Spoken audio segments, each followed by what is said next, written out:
সেনাপ্রধান এবার শোডাউনের জন্য সত্যি সত্যি তৈরি হচ্ছেন। আসছেন লন্ডন থেকে টিউলিপ সিদ্দিকী তিনি নাকি নিজে ঢাকায় আসতে পারেন আওয়ামী লীগের সপক্ষে জনমত তৈরির জন্য। তার গায়ে হাত দেওয়াটা অবশ্যই ইউনূসের খুব একটা ক্ষমতায় কুলোবে না। আওয়ামী লীগ নিশ্চিত করে ফিরবে খুব শীঘ্রই, সেদিন আর খুব বেশি দূরে নয়। সারা বাংলাদেশে একযোগে আওয়ামী লীগ বেরিয়ে আসে, তাহলে কিন্তু আর একটা 5 আগস্টের পরিণতি ঘটবে।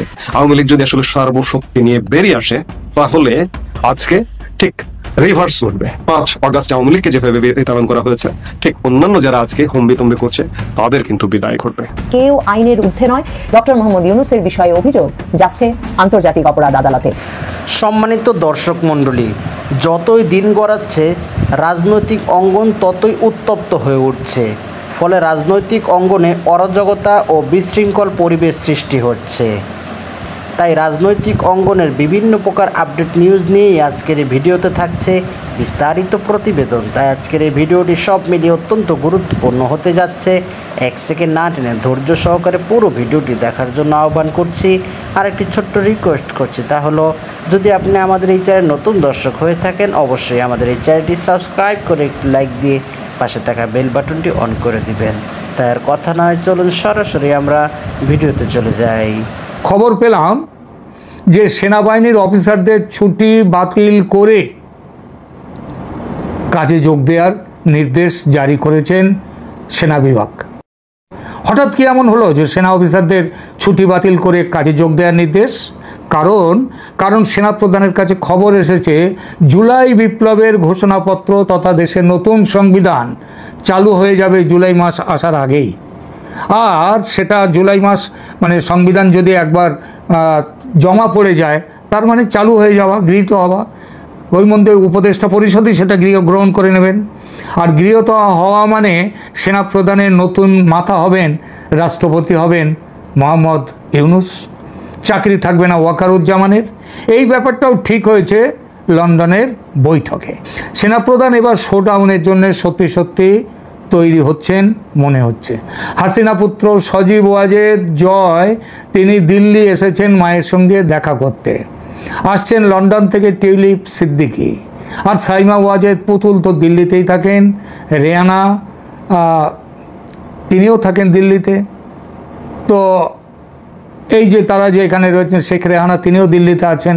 তাদের সঙ্গে যোগাযোগে আছেন জেনারেল ওয়াকারুজ্জামান। একটা বড় কিছু চিন্তা ভাবনা চলছে, অনেক হয়েছে, আর মাঠ ছেড়ে দেওয়া নয়। যা হয় হোক, এবার একটা হয় এসপার নয় ওসপার। নির্ণায়ক কিছু ব্যবস্থার কথা খুব গুরুত্বের সঙ্গে ভাবছেন এরা।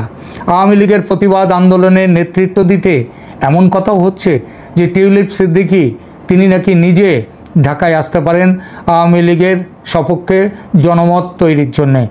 তার গায়ে হাত দেওয়াটা অবশ্যই ইউনূসের খুব একটা ক্ষমতায় কুলোবে না।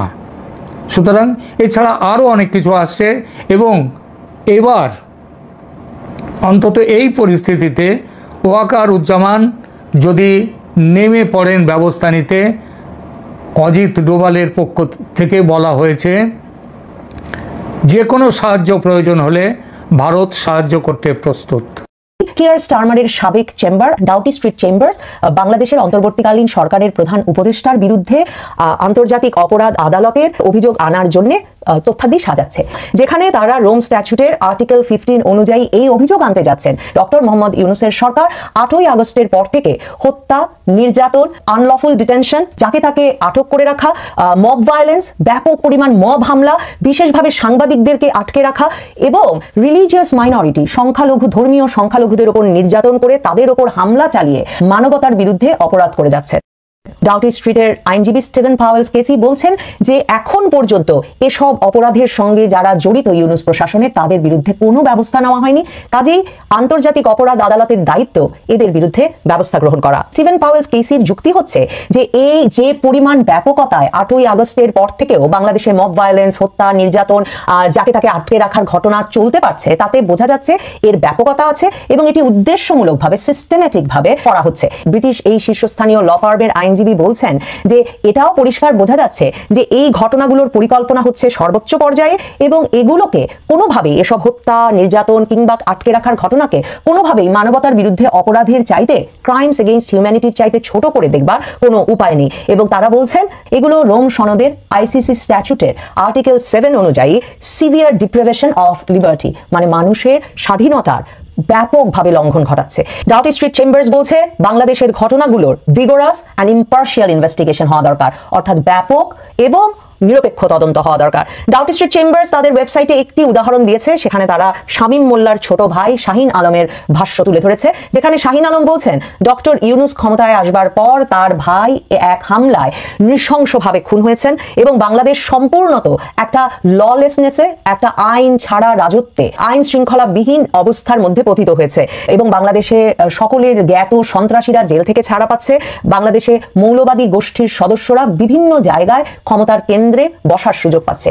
এই অভিযোগগুলো সুনির্দিষ্টভাবে শাহিন আলমের বয়ানে তুলে ধরেছে ডাউটি স্ট্রিট তাদের ওয়েবসাইটে। ডাউটি স্ট্রিটের এই অভিযোগ আন্তর্জাতিক অপরাধ আদালতে পৌঁছানোর পর সেখানকার প্রসিকিউটর কি উদ্যোগ নেন, কি ব্যবস্থা নেন বা সেই তদন্ত শেষে তারপর তিনি একে আরো গুরুতর হিসেবে অভিহিত করেন কিনা সেটা দেখবার জন্য নিশ্চিতভাবে অপেক্ষা করতে হবে। সম্মানিত দর্শক মণ্ডলী, যতই দিন গড়াচ্ছে রাজনৈতিক পরিবেশ ততই অস্থিতিশীল ও উত্তপ্ত হয়ে উঠছে।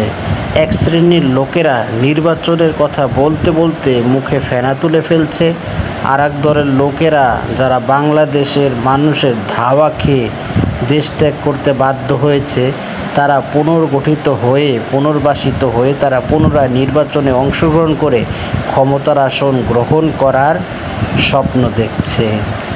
এদিকে আরেক শ্রেণীর আওয়ামী লীগের দোসররা রয়েছে যারা মিডিয়ার জগতে মিথ্যা ও গুজব ছড়াতে ব্যস্ত রয়েছে।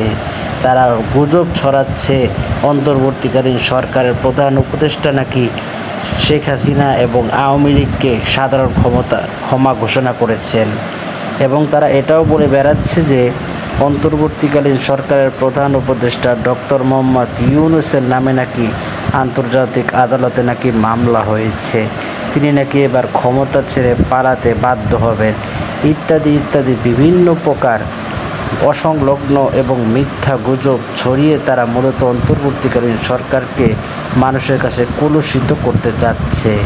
কিন্তু তারা যতই হীন প্রচেষ্টায় লিপ্ত থাকুক না কেন এবং তারা যতই চেষ্টা করুক না কেন, তাদের মনের ইচ্ছা কখনোই পূরণ হবে না। তারা যতই চাক না কেন অন্তর্বর্তীকালীন সরকারকে হীন করতে, হেনস্থা করতে, ছোট করতে, খাটো করতে, তাকে ক্ষমতার আসন থেকে নামিয়ে নির্বাচন দিতে এবং কোনো প্রকার সংস্কার ছাড়াই নির্বাচন কমিশন তৈরি করতে, তাহলে কখনোই বাংলাদেশ, আগামীর প্রজন্ম কখনোই দুর্নীতিমুক্ত বাংলাদেশ পাবে না।